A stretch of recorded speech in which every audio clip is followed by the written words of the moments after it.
Yamuna Tira Vanachare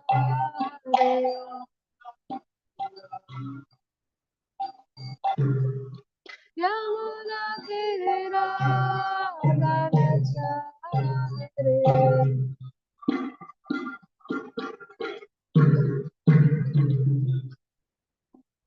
Jaya Radha Madhava Kunja Vihare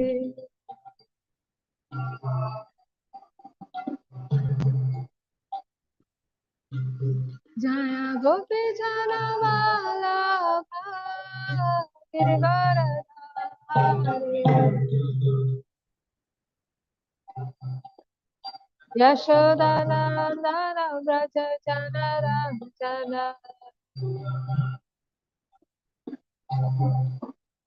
Yashodanandana Vraja Jana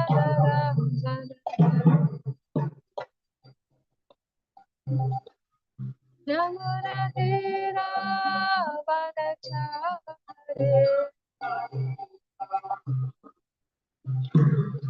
Yamuna Tira Vanachare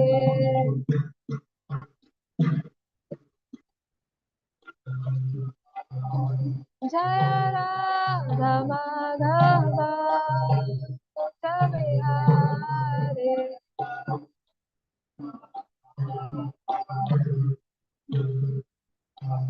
Jaya Gopi Janavana Girivaradhari Yashodanandana Vraja Jana Yashodanandana Vraja Jana Yamuna Tira Vanachare Yamuna Tira Vanachare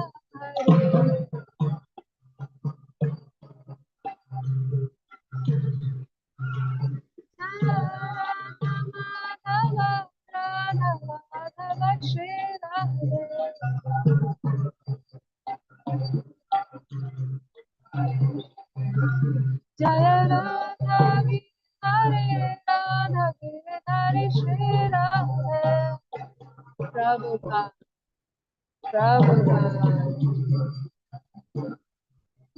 Jaya Jaya Prabhupada Prabhupada Prabhupada Jaya Jaya Prabhupada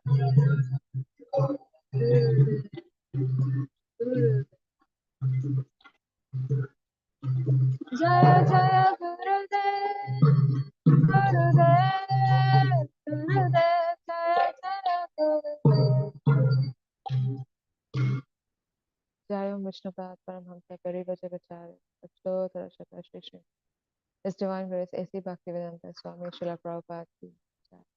Jaya Vishnupad Paramhamsa Parivajagacharya Ashtottara Shata Shri Shri His Divine Grace Srila Bhakti Siddhanta Saraswati Thakur Prabhupada Ki Jai.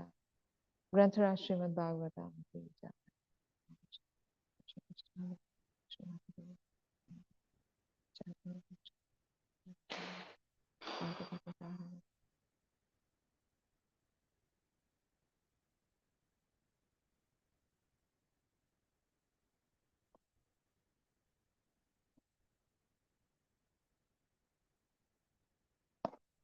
Yes, so we're reading from Srila Prabhupada Leela Amrita. The chapter is entitled New Jagannath Puri. Within a few days, further instructions from their spiritual master came in the mail. They were admonishments, but hearing from him, even if he was chastising them, was better than the pain of his hanging up the phone without a word. But you have not followed my instructions, and now you are in trouble, he wrote to the boys. He wrote Rai Ram, you're all foolish boys. I repeatedly warned you, even at the last point, that you should not pay the check unless there was agreement between Mr. Tyler and Mr. Hall. The agreement was signed like a marriage ceremony without the presence of the bridegroom. The mistake was there, and now you're repenting. To Satswarup, he wrote, "You've asked me whether the San Francisco branch will pay some money for purchasing the house. But where is your house and where is the purchase? So far, it is talks of Mr. Price and the company in which you innocent boys have been entrapped. I do not know how I can help you in your great blunder. I can only hope that Krishna will help you." Unlike the boys and their lawyers, Prabhupada thought that the legal case against the businessman would be a strong one. "I'm not a lawyer, but this is common sense affair. Mr. Hall has taken the money and he must finance to purchase the house. If he has no money to finance, then it is a cheating case, clear and simple. The culprits, he said, should be brought to criminal court. Their conspiracy and fraud were obvious and could be proven. From the telephonic conversation of Brahmananda, it appears to be an organized cheating case, and you have to face with courage without excusing any one of them. We are not revengeful, but we cannot lose Krishna's money for nothing." The boys had already blundered so much that Prabhupada doubted whether they could tackle the cheaters. But he said they had to try. "Let us have the house or return back the money. In default, there is clear case of cheating. Now you can do as you like." Srila Prabhupada wrote the boy's lawyer relating the history of the case. He also wrote a letter to the financier, the owner, and Mr. Price, threatening to expose everything, indicating what he alone had seen, that the lawyers involved were also implicated. Brahmananda could barely understand what was going on, but it appeared that Swamiji was going to get results. The boys were fools, certainly, but the businessmen were certainly cheaters, and Swamiji claimed that he could prove it in court. While admonishing his blundering disciples and going fiercely after the cheaters, Srila Prabhupada still remained the ultimate shelter for his foolish boys. In a letter to the 6 trustees of his New York branch, he shed transcendental light into their gloomy minds. Forget the chapter. Take it for granted that Krishna has taken away this money from you for your deliberate foolishness. In future, be very cautious and abide by the orders of Krishna. If you abide by the orders of Krishna, he can give you things that you may need. Be cheerful and chant Hare Krishna without any lamentation. As I have told you several times, that my Guru Maharaj used to say that this world is not a fit place for a gentleman. His version is corroborated by the following verse of Srimad Bhagavatam. It is said like, "Yasyasti Bhagavati akinchana bhakti, sarvai gunais tatra samaste sura. Harava bhaktasya kuto mahatguna, manorathen asato dhavato bahi." A person who is not in Krishna consciousness has no good qualification. However so-called gentleman one may be, or academically educated he may be, he is hovering over the mental plane, and therefore he must commit nuisance being influenced by the external energy. A person who has, however, unflinching faith in the Supreme Personality of Godhead has all the good qualifications of the demigods. In other words, you should not keep your trust on so-called gentlemen of the world, however nicely dressed he may be. In the matter of discharging our mission of Krishna consciousness, we have to meet many so-called gentlemen, but we must be very cautious for dealing with them as we are cautious in dealing with serpents. Now, more than ever, the boys in New York wanted Swamiji to come back. Although most of the talk in temple was still about real estate, they were holding regular kirtan and lecture programs, and 2 new boys had joined. Jadurani had finished some new paintings of Lord Vishnu, which had now hung in the temple, and she was waiting anxiously for Swamiji to come and see them. Some devotees had made a new speaker's seat in the temple for Swamiji. They knew they were fools, but they asked him please to come back. He agreed. He set April 9 as the date for his return to New York. But meanwhile, he still had much to do in San Francisco. Srila Prabhupada ki jai.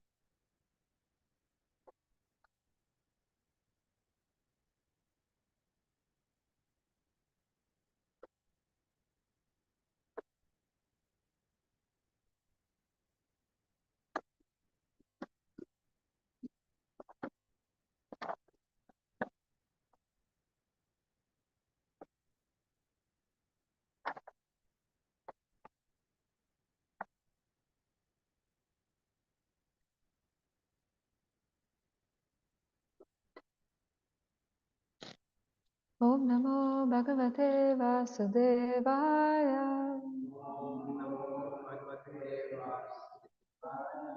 Om Namo Bhagavate Vasudevaya.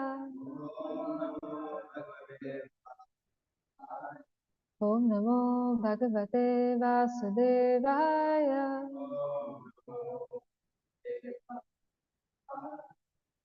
So we're reading from fourth canto, chapter 30. The chapter is entitled The Activities of the Prachetas, and text 11. Yad yuyam pituradesham agrahishta mudanvitaha atho aushati kirtir lokanu bhavishyati. Yad yuyam pituradesham agrahishta mudanvitaha atho aushati kirtir lokananu bhavishyati. Yad yuyam pituradesham agrahishta mudanvitaha atho vaushati kirtir lokananu bhavishyati.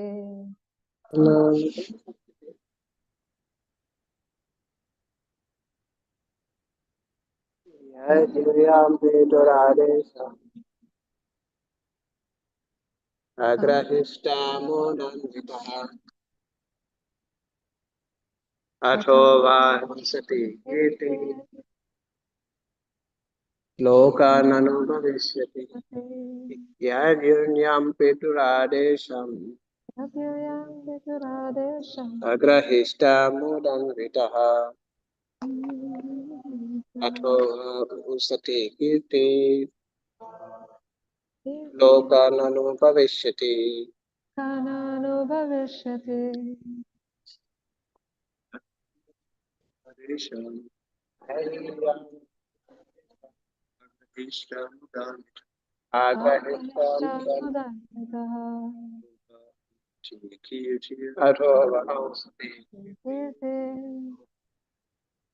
Lokananu bhavishyati.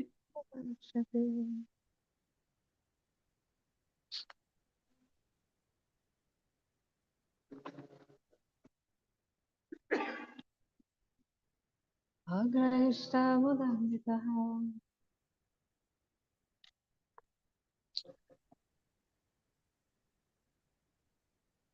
Lokananu bhavishyati. Yes, because yuyam, you, pituhu, of your father, adesham, the order, agrahishta, accepted, muda anvitaha, in great happiness, atho, therefore, vaha, your, ushati, attractive, kirtihi, glories, lokan anu, throughout the universe, bhavishyati, will become possible. Because you have with pleasure accepted within your hearts the orders of your father and have executed those orders very faithfully, your attractive qualities will be celebrated all over the world. Purport. Since every living entity is part and parcel of the Supreme Personality of Godhead, he has small independence. Sometimes unintelligent men ask why one is put into a miserable condition, even though everyone is under the control of the Supreme Personality of God. Because of his minute independence, the living entity can obey or disobey the orders of the Supreme Lord. If he obeys the Supreme Lord's orders, he becomes happy. If he does not, he becomes unhappy. Therefore, the living entity creates his own happiness or unhappiness. The Supreme Lord does not enforce these on anyone. The Supreme Lord praised the Prachetas because they all faithfully obeyed the orders of their father. The Lord therefore blessed the sons of King Prachinabharisha because they obeyed their father's orders. Umagyanatimirandasya Gyananjana Shalakaya Chakshurunmitam Yena Tasman Shri Guru Vanchakalpatarubhyascha Kripasindhubhyeva Patitanam Pavanabhyo Vaishnavebhyo Namo. Jai Shri Krishna Chaitanya Prabhu Nityananda Shri Advaita Gadadhar Srivasadi Gaur Bhaktavrind. Hare Krishna Krishna Krishna Hare Hare Hare Rama Rama Rama Hare Hare. So this chapter is entitled The Activities of the Prachetas. And what has happened is that Prachina Maharaj, the king Prachina Varsha, he wants to retire. So because he wants to retire, he wants to prepare his successors, his followers, his sons. He wants to prepare them to take up the kingdom. But before, and so that's why, so that they become able to take over the kingdom, he orders them to become householders and to produce progeny. And in order to be able to do that and rule the kingdom properly, the Prachetas, they head to perform austerities, and as instructed by Lord Shiva, they enter the river, and they stay underwater for 10,000 years, and they're performing austerities underwater. So now their austerities have finished, and Krishna is so pleased by their austerities, and Krishna is actually what Krishna is really pleased by, and what the Prachetas are really famous for, is by their mutual cooperation and offering transcendental loving service to Krishna. So Krishna is really pleased by this mutual cooperation, and he is so pleased that he appears himself, and he speaks to them from text 8 to text 20, and he's offering all kinds of benedictions. And when you read the Bhagavatam, you see that Krishna appears at different places in fulfillment of the desires of the devotee, in fulfillment of their austerities and their prayers. Krishna appears at different places, but it's at very few places that he actually speaks for such length. So he is speaking for 12 texts to the Prachetas, and he is offering them various kinds of benedictions. So Krishna is so pleased by the mutual cooperation of the Prachetas that he appears, and then he's offering benedictions for 12 texts. And so Krishna is also, in one of these texts, Krishna is also offering this benediction that that if we remember the Prachetas every evening, then whatever disagreement we may have with our fellow devotees, that can be resolved. We will develop friendship with all devotees, with all living entities, but especially the ones who we are doing service with, if we remember the Prachetas every evening. So Krishna is giving that benediction. So basically, this verse is explaining how we can attract the attention of Krishna. And how do we attract Krishna's attention? By trying our best to act in our constitutional position. So Krishna says in Bhagavad Gita 15:7, Mamai Vamsho Jiva Loke, Jiva Bhuta Sanatanaha, Manashashta Nindriyani, Prakriti Sthani, Harshati. So Mamai Vamsha Jiva Loke, Jiva Bhuta Sanatana. So the living entity is part and all living entities in this world are my part and parcels. So we are all part and parcels of Krishna. As in part and parcels of Krishna, Jivera Swarupa Hoy, Krishnera Nityadas. So it is our eternal position is to be the constitutional servant of Krishna. So as constitutional servants of Krishna, we have as Jiva Shakti, what is this Jiva Shakti that is available to us? So our Jiva Shakti is our independence. And that's what Prabhupada is focusing on in this purport, is how the living entity uses his independence. So if we use our independence to serve Krishna, then we become happy. And if we use our independence to serve the dictates of Maya, then we become unhappy. So our happiness and our unhappiness is our choice. And that happiness and unhappiness comes from how we actually exercise our independence, how we use this Jiva Shakti.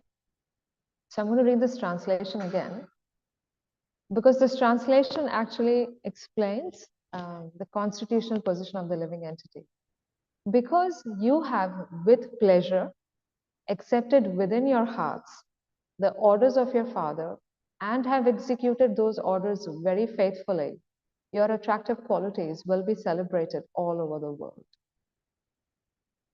So we have the independence to do either one, two, three, or all four of these things that Krishna is speaking of in this verse. So Krishna is saying Krishna is saying to the Prachetas that first, you have with pleasure accepted the order. Second, you have accepted the order within your heart. Third, and you have accepted this order very faithfully. So we have the independence to choose that the first independence that we have is that are we going to accept Krishna's order? Second is, are we going to accept this order with pleasure? Then third, are we going to accept Krishna's order within our heart? And fourth is, are we going to execute Krishna's order faithfully? So we have the independence to choose either all four or one of those. And at least speaking for myself, I can say that I'm oscillating between number one, number two, number three, number four, depending on how the modes are playing out. So yeah, so so this is the main theme of this verse, that we have the independence to choose that whether am I going to accept Maya's orders, Maya's dictates, or am I going to follow the order of my spiritual master? I have the independence to choose whether I'm going to take pleasure in serving Krishna or in serving the dictates of Maya. Then I have the independence of choosing that am I going to take the instructions of my spiritual master in my heart, or am I going to hold on to my material attachments? And then I have the independence to choose whether I'm going to serve Krishna's orders or the orders of my spiritual master faithfully, which means I'm going to serve the orders of my spiritual master with enthusiasm, with patience, and with determination. Or am I going to pursue my material desires like that? So I have that independence to choose. So as living entities, we have to do these four things. Prabhupada writes in one of the purports of Bhagavad Gita that it is the nature of the mind to follow the orders of a superior. The mind is subordinate, and so the mind has to follow a superior's order. So it is our nature to accept an order. It is our nature to seek pleasure. It is our nature to build heart-to-heart connection. And it is our nature to serve with faith. So as living entities, we have to do these four things. This is our hardware. You know, it's like if you buy a Nokia 3310, the original mobile phone, there's an ad, there's a big billboard in front of my house, in front of our apartment building, and there's this ad coming up on it regularly. Change your brick for something slick. So if it shows an old phone versus a new phone. So if your hardware is Nokia 3310, that Nokia 3310, it's programmed to do certain things. No matter what kind of update you keep putting on it, you can keep on putting a newer version, new update, new update. But after some time, that phone will become so slow because the phone is hardwired to run a certain type of software. And you can keep on updating it. But after some time, the phone is not actually able to handle the newest updates that you're putting. So if on a Nokia 3310, you're putting an update that's come out for, I don't know, Samsung Galaxy, that 3310 is not going to work. But what the 3310 is good for doing is making a phone call and sending a text message. That you cannot change that. That is the phone's hardware. So similarly, the hardware of the living entity, our hardware is to serve, is to accept someone's order, is to make a heart-to-heart connection, is to seek pleasure, and is to serve faithfully. That is our hardware. Now we cannot change this hardware, but what we can change is it is our choice. We have the choice to choose whether on this hardware we are going to run Krishna's program, whether we are going to run the order of our spirit, whether we are going to run our spiritual master's program, or whether we are going to run Maya's program. That is our choice. The phone will make a call and the phone will send a text. But who is the phone going to call and who is the phone going to send a text to? That is our choice. So when we take up the process of Krishna consciousness, then we start, okay, we understand, yes, that I have to chant 16 rounds, or I have to chant a certain number of rounds, and then I have to follow the 4 regulative principles, and then I'm executing sadhana bhakti, I'm doing service, I'm associating with devotees. So we know that we are doing these things in ISKCON.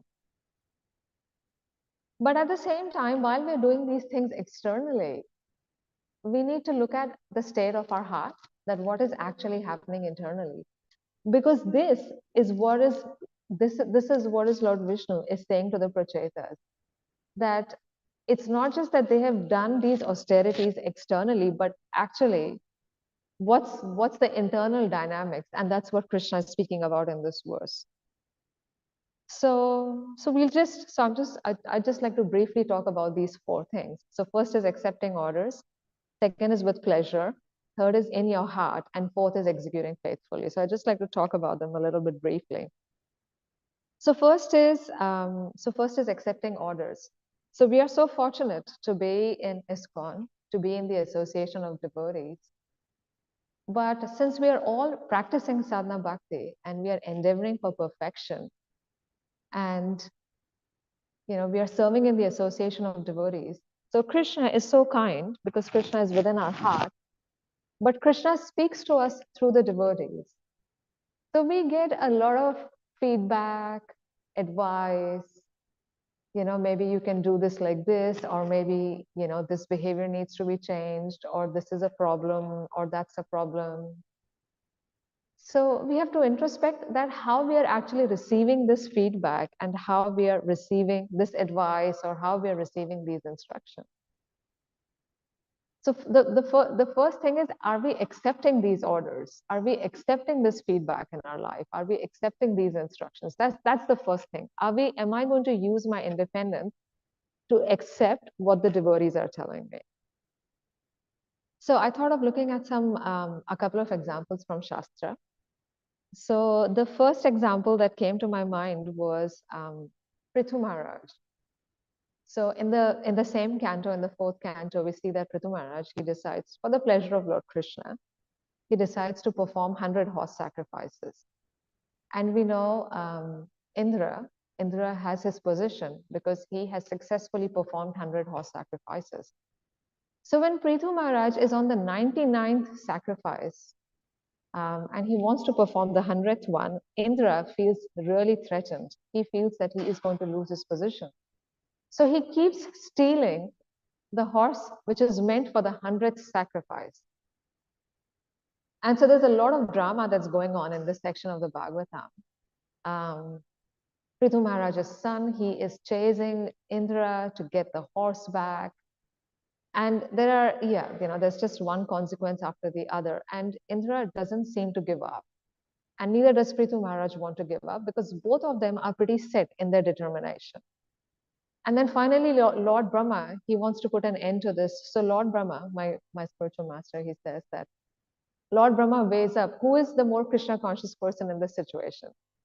And Lord Brahma decides the more Krishna conscious person is Prithu Maharaj. So let me approach him.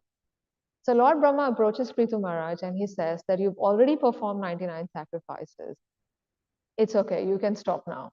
Whatever you want to achieve, you have achieved. So don't perform the 100th horse sacrifice, because this is just creating unnecessary drama.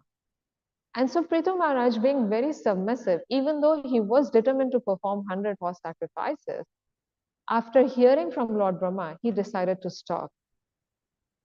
So he took Lord Brahma's advice And as a consequence of that, Lord Vishnu appeared. And Lord Vishnu was so pleased with Prithu Maharaj for accepting Lord Brahma's advice. So that's one example of how Prithu Maharaj used his independence to accept the order of his seniors. Then another example we have is of Sati. So another very dramatic pastime in the Srimad Bhagavatam is of this whole huge sacrifice that is being performed by Daksha.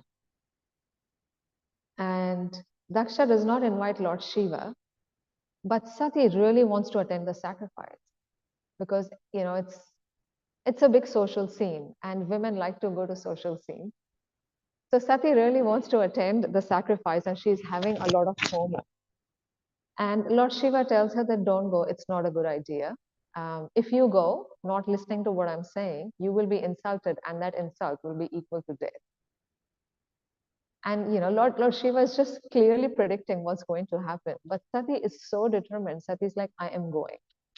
And so she doesn't take Lord Shiva's advice, and then she goes. So she uses her independence to do what she wants to do. And we know what happens afterwards. So that's another instance of how independence is being used to not follow Krishna's order.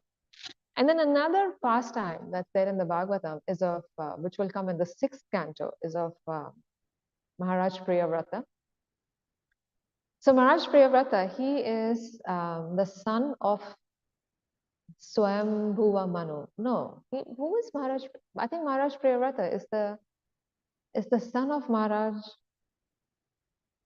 Geez, I'm confused. Either he's the son of Swayambhuva Manu or he's the son of King Uttanapad, either or. No, he's the son of Maharaj Priyavrat is the son of Swayambhuva Manu. So Maharaj Priyavrat, right from the childhood, he goes to the forest and he is sitting in the forest listening to instructions from Narada Muni, and he wants to live a renounced life. He has no interest whatsoever in taking over the kingdom of his father. So his elder brother, Maharaj Uttanapad, is ruling the kingdom. And when Maharaj Uttanapad has to retire, so someone has to take over the rulership, and Maharaj Priyavrat, he doesn't want to do that. He's like, no, I'm quite happy here in the forest.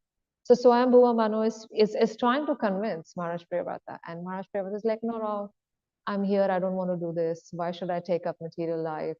After hearing all these sublime instructions from my spiritual master, I don't want to rule the kingdom.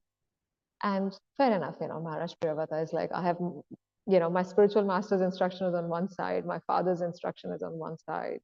So, but yeah, so who is more important? And then in that situation, Lord Brahma appears, Lord Shiva appears, the great sages appear, and they're all trying to convince Maharaj Priyavrata that please take up the rulership of the kingdom.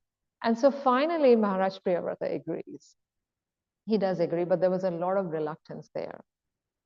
So we can just introspect in our own life and see that how do we use our independence to accept instructions, feedback, advice, guidance from other devotees or from our spiritual master? How open are we to that?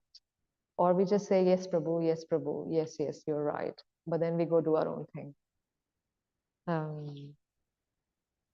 Okay, so that was the first thing. Now moving on to the second thing is with pleasure. So we've looked at the first part, which is accepting orders. Now the second is, okay, that we may accept the order or we may accept advice, we may accept feedback, okay, that I'm going to do this. But do we do that with pleasure or do we do it grumpily? If like if it's, let's say that it's the end of the evening and you're tired and you want to go home and someone asks you to do dishes or clean the prasadam hall, and oh man, I'm so tired, I don't know if I want to do this, but you're like, okay, I'll do it. So do we accept it with pleasure or do we accept it grumpily? So we see that in material life, people in their professional lives or even students, they accept so many unpalatable things with enthusiasm just because they know that at the end they're going to have a good positive gain. That's what this whole philosophy is about, right? Be positive, work hard, play hard. People want to work hard so that they can play hard. You see so many students and professionals, like people are enthusiastic about slaving it out in the material world so that they can get some good gain. So, and actually we also see a couple of examples in Shastra. There's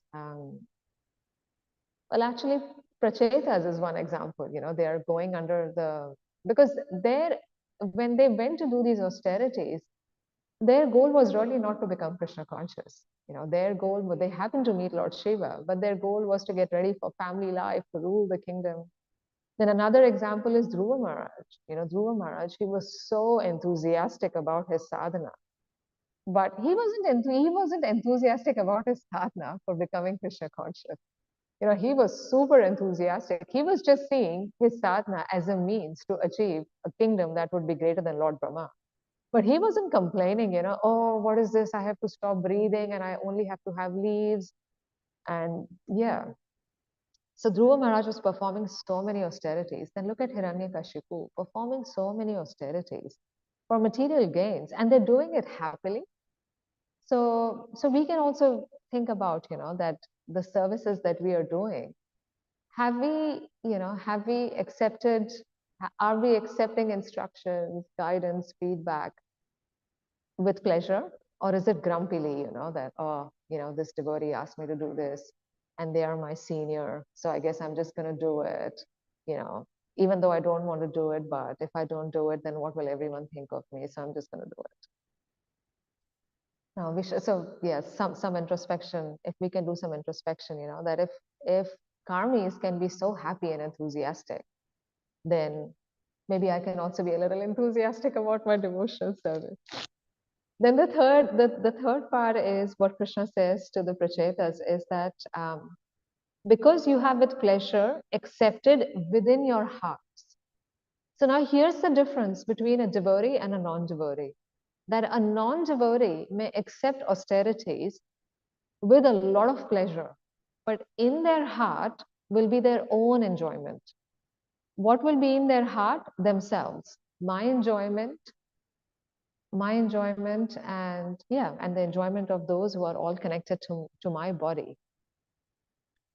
But this is the difference between a devotee and a non-devotee, that for a devotee, what is in the heart is the enjoyment of other devotees, is the pleasure of Krishna and the pleasure of the Guru Parampara. That is in the heart of the devotee.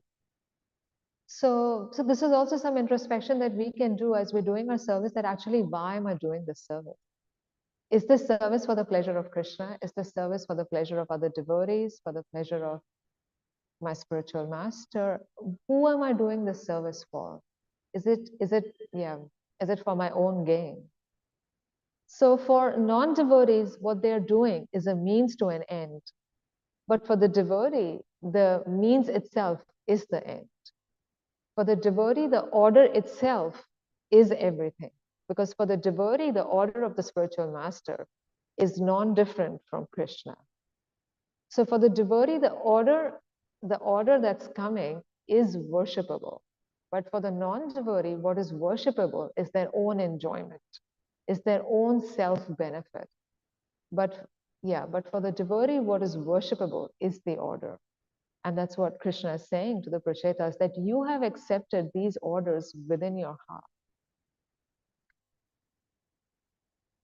Yeah, so I was thinking this verse from Bhagavad Gita 241, Vyavasayatmika buddhihi ekeha kurunaka.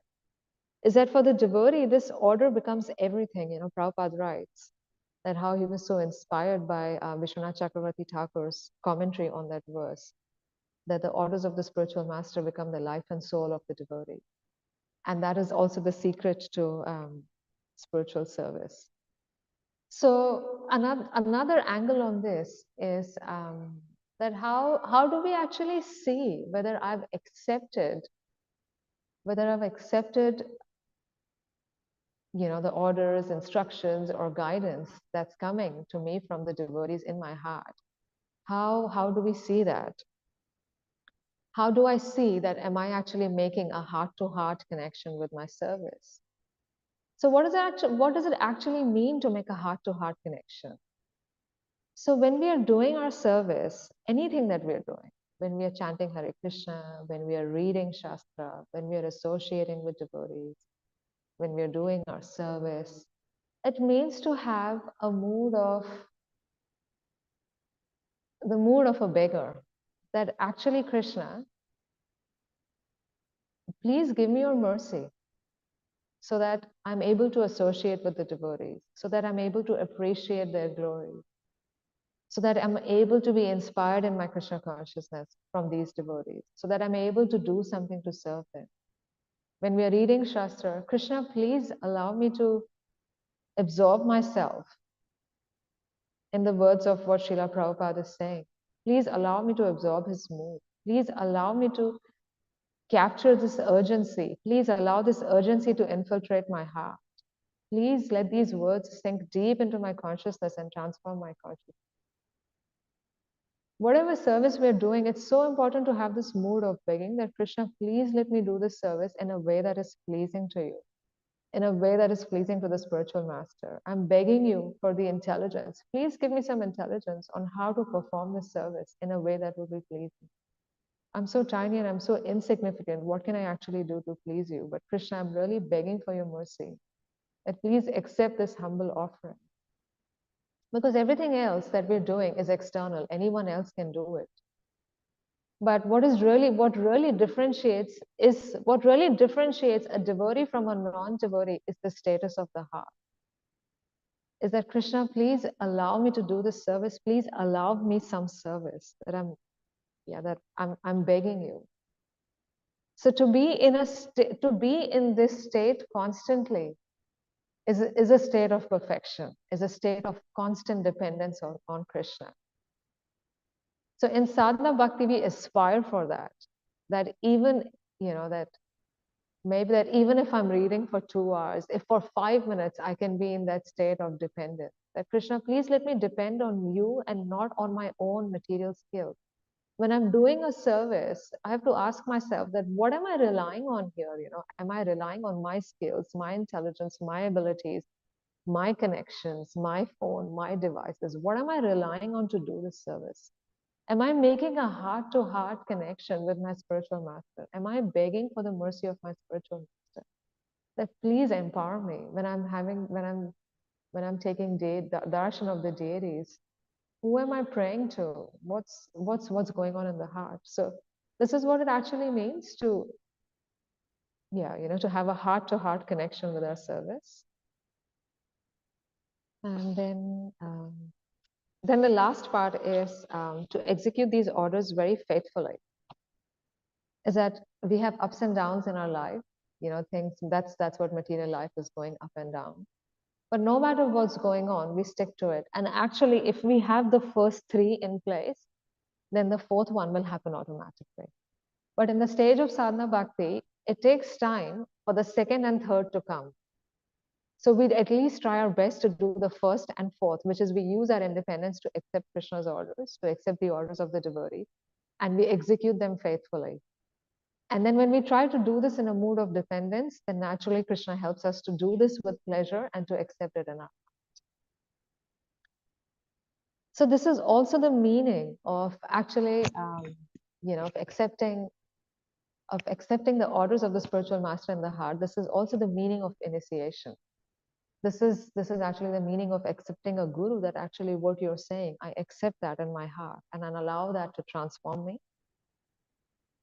The biggest enemy of our sadhana, of our devotional life, is familiarity. We become so familiar with everything that we do, then that we just depend on our material means. So that state of dependence is not there, because if we're making flower garlands every day, why do I need to depend on Krishna? I know how to do this. If I'm distributing books every day, I know how to do this. It takes some beatings. Okay, Krishna, I'm failing here. Please help me. So familiarity is yeah, okay, I'm going to chant the Hare Krishna mantra. It's going to be the same experience. I can do this. But actually, when we really want to listen, when we really want to hear the mantra, then we realize that we're completely incapable of doing that. We can't even hear one syllable. What to say, what to speak of saying one word, at least for myself. I can't even hear one syllable. So much dependence is there. So when we try to, and the more that we pray for this, that Krishna, please allow me to be in this mood, then by this prayer, by the effort to make this prayer constantly, the heart softens, the heart melts, and then it actually becomes possible to to become a bit personal with Krishna and to become a bit personal with devotees. I think 2 weeks back, or I don't know, maybe if it was last week, that Sriman Krishna Prabhu, when he was giving class, he said there are three things. I don't remember the third thing, which he said. One is intensity in absorption, absorption and sadhana, then intensity in service, and sensitivity to the sevak, sensitivity to the devotee. So impersonalism has just ruined us. We're so impersonal. At least I'm so impersonal. It's unbelievable. So when we are impersonal, then how is it possible to be sensitive? But actually, when we try to pray in this mood that Krishna, please help me, then the heart softens, and then we can start to become sensitive to the devotees. And until and unless we are actually sensitive to devotees, until and unless we are thoughtful of how to serve the devotees, what is the hope of making any progress in Krishna consciousness? So I just thought of just quickly looking at some great personalities from the Shastra who are exemplifying all these four. They're accepting the orders of Krishna with pleasure within their hearts and executing them faithfully. So the first one is, of course, the Prachetas, but the most, like, as soon as I read this, the example of Madhavendra Puri came to my mind. And we know what Sri Chaitanya Mahaprabhu says about Madhavendra Puri, that actually Srila Madhavendra Puri, he brought the seed of devotional service and ecstatic love of Godhead to this world. Before him, that seed of love of Godhead wasn't there, so he actually brought it. So the beautiful pastime of, there's a whole chapter on the devotional service of Madhavendra Puri in CC. So there's this pastime where Madhavendra Puri, he because such an exalted devotee, that Krishna appears to him, Gopal appears to him in dreams, and he speaks to him. So he came to Madhavendra Puri in one dream, and he said that because of being buried for so long in the forest, my body is so hot. My body is so hot, so please go to Orissa and get sandalwood from there and make a paste of the sandalwood and apply it on my body. Now, Madhavendra Puri is a really old man, and he is in Vrindavan. And Orissa is so far from Vrindavan. And, it's not that you could fly there or you could drive there in those days. You had to walk. And he's an old man, and Gopala Dev is asking him to please bring sandalwood. And to make sandalwood paste requires so much sandalwood. So when Madhavendra Puri heard this order, he became glad. He was so happy in the ecstasy of love of Godhead that just to receive this order, he was so ecstatic. And he did not even think once that he did not even think of the trouble that he's going to face in executing this order. Not at all. It's like if someone asks me to do something, first I will look at all the challenges that are going to come up, in doing something. But Madhavendra Puri, he did not think of that at all. And he made this long journey, and he was not at all anxious in this long journey that how am I going to be able to make it? How am I going to bring the sandalwood back? How am I going to clear the government authorities? No anxiety. In fact, Krishnadas Kaviraj Goswami explains that his only enjoyment was in carrying that load of sandalwood. He was so ecstatic in carrying that load of sandalwood that he did not consider any personal inconvenience or impediments. Like he did not think about that at all. He just discounted all personal, all difficulties that he faced because he was just so ecstatic that this sandalwood is going to be on Gopal's body. So what a beautiful example. And then also, then closer home, we have an example of Srila Prabhupada. We see that even though Prabhupada got initiated, took formal initiation, I think only 10 or 11 years later after he met Bhaktisiddhanta, but he really took his spiritual master's orders into his heart that he has to preach Krishna consciousness to the Western world. He took that in his heart and it was his constant meditation. And we can see that how faithfully Prabhupada served Bhaktisiddhanta. That when he came to the West, his first year was a complete failure from the external perspective, but but his focus was executing the order, as I was saying, that it's this focus that differentiates the devotee from the non-devotee. That for the devotee, it's the order of the spiritual master that is worshipable. So and that's what Prabhupada did. And then even closer home, my own spiritual master, His Holiness Devamrita Maharaj, when he came to bhakti, he was he often tells us this pastime that he would find it really hard to distribute Prabhupada's books, and he often says that he hated that service, but at the same time he was determined to love it because he knew that Prabhupada loved it. So as much as he hated the service, but he was determined to love it. And yeah, he went through so much, like his book distribution career is worth hearing about. Not just that, but then he served Srila Prabhupada behind the Iron Curtain for a decade, faithfully.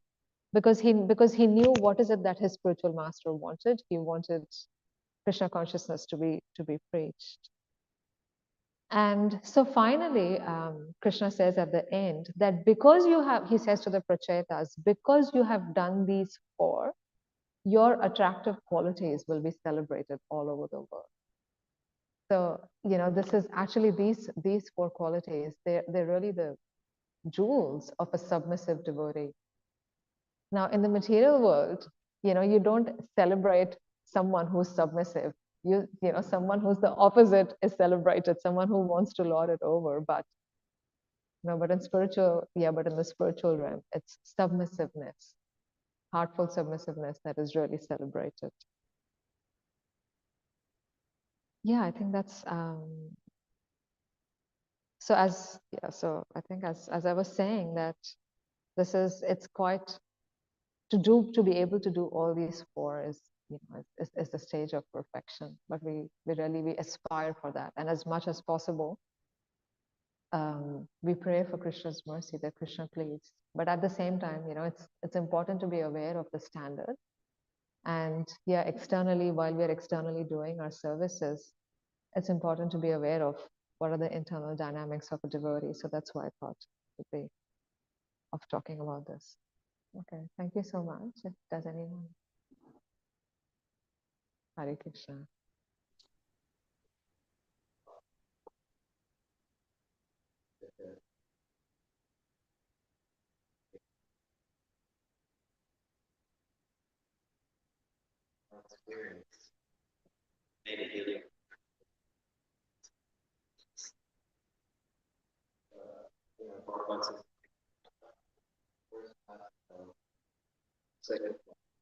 Yeah.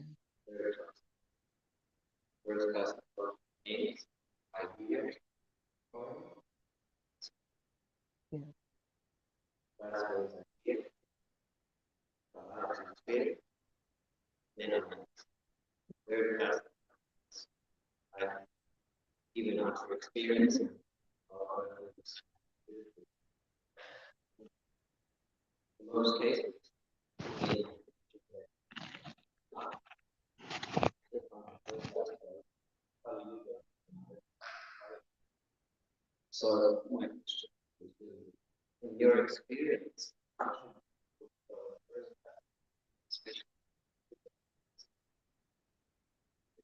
or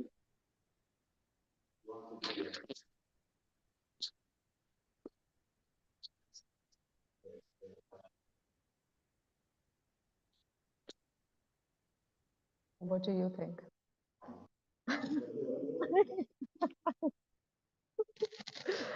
Krishna, my answer to that would be the process of Krishna consciousness. Yeah.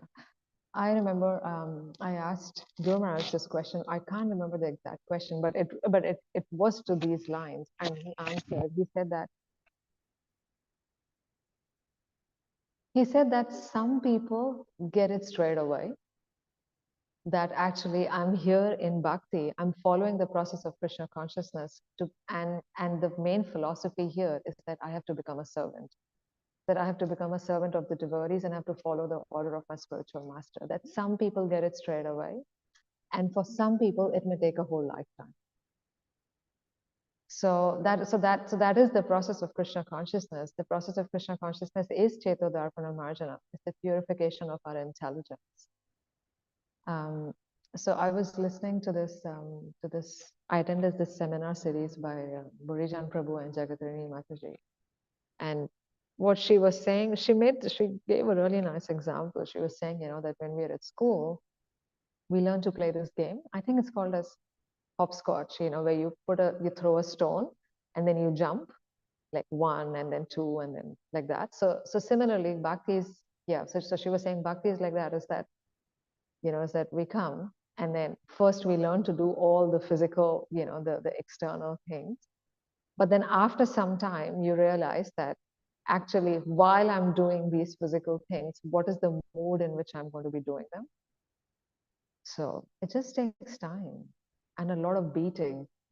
So I asked this question to Keshava Maharaj when he was in Vrindavan. SP Keshava Maharaj, I asked him, and that how do you become humble? Because basically, in order to be able to hear, you need humility. That actually, I need to hear because my own plan for my life is not working. I've tried my plan, whether it's in devotional service or outside, it's not working. It requires submissiveness. And so that humility, so I asked him that how do you actually develop this humility? And so he quoted this quote by Burijan Prabhu, because he said he had asked Burijan Prabhu the same question. And so Burijan Prabhu had said that material energy, material life is like a sugarcane machine. That juice is sugarcane, and we are going through that sugarcane. So we are the sugarcane bamboo, and we are going through that machine. So inevitably, when we go through that machine, we are being juiced and juiced and juiced. So finally, after being juiced enough, there will come a point where we will become humble. That is the process of material life, where we will become humble and we feel like, okay, I need to hear now because my own plans are not working. And then he said, so that is one way. But if you're smart enough, then the second way is to actually associate with advanced devotees. Because when you associate with advanced devotees, then when you see their qualities and you see your qualities, then it makes you humble and you want to hear. That's how I would say. Any other reflections?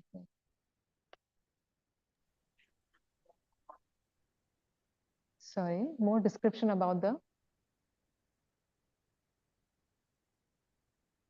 how to Maya. Okay, describe Maya.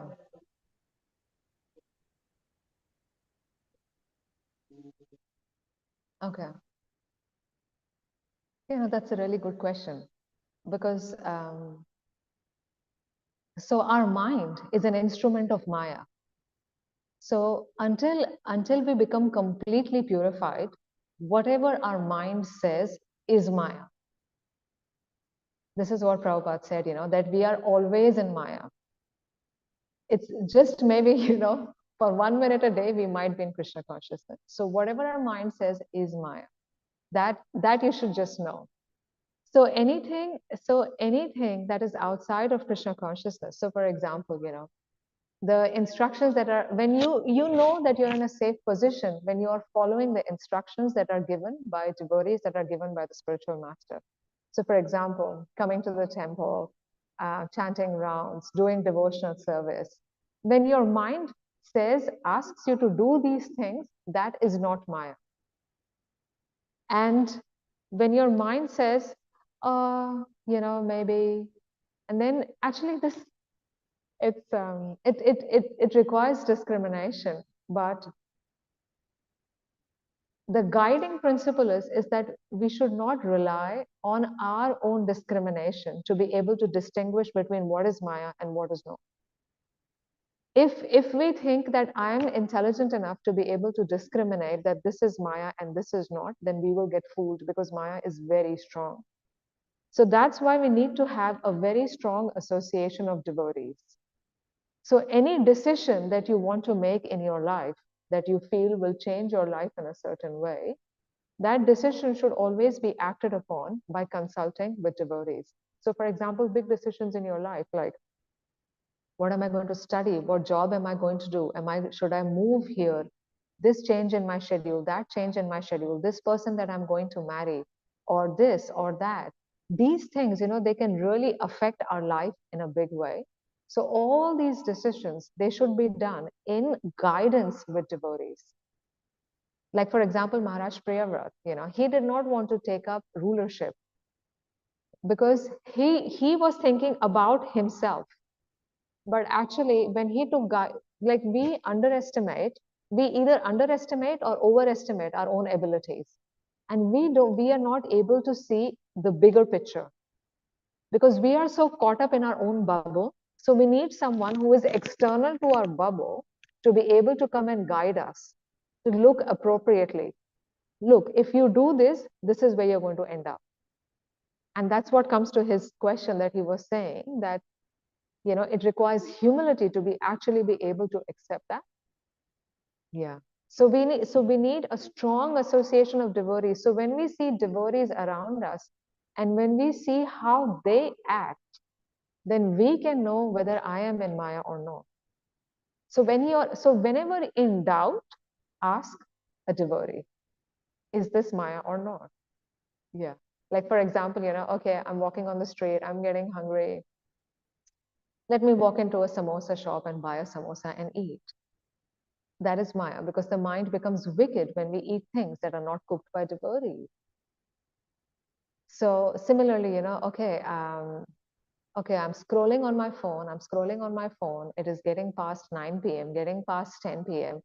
Okay, this is a YouTube video on devotional service. Let me watch this video. It is now 11 p.m., which means I can't go to bed on time and I can't wake up on time next morning and I can't chant Hare Krishna attentively. So that's a trap of Maya, to be on your phone that late in night. Okay, let me work hard because when I get some more money, then I'll be able in a better situation to do better devotional service. That is a trap of Maya, because actually devotional service doesn't require any external means. Maya just fools us that you just need to do this and then you will be in a better situation to perform devotional service. You just do this, but actually when you do that, then Maya will give another presentation. Just do this and then you will be in a better situation. But the fact is that if we can't do our devotional service in the here and now, we will not be able to do it there and then. Does that help? Sorry, it was a bit strong answer, but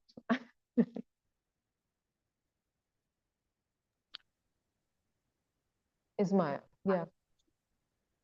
Yeah, it's very simple. That's the description. That's Krishna's description of sinful activity. Anything that we do which is not for Krishna's satisfaction is Maya. Because the living entity only has two options: to satisfy Krishna or to not satisfy Krishna. So when we choose not to satisfy Krishna, then we are in Maya. So with everything that we do, we can think, is this action pleasing to Krishna? Is this action pleasing to the devotee? Thank you so much. Srimad Bhagavatam ki jai. Christ Munjaranya Mataji ki jai. Govinda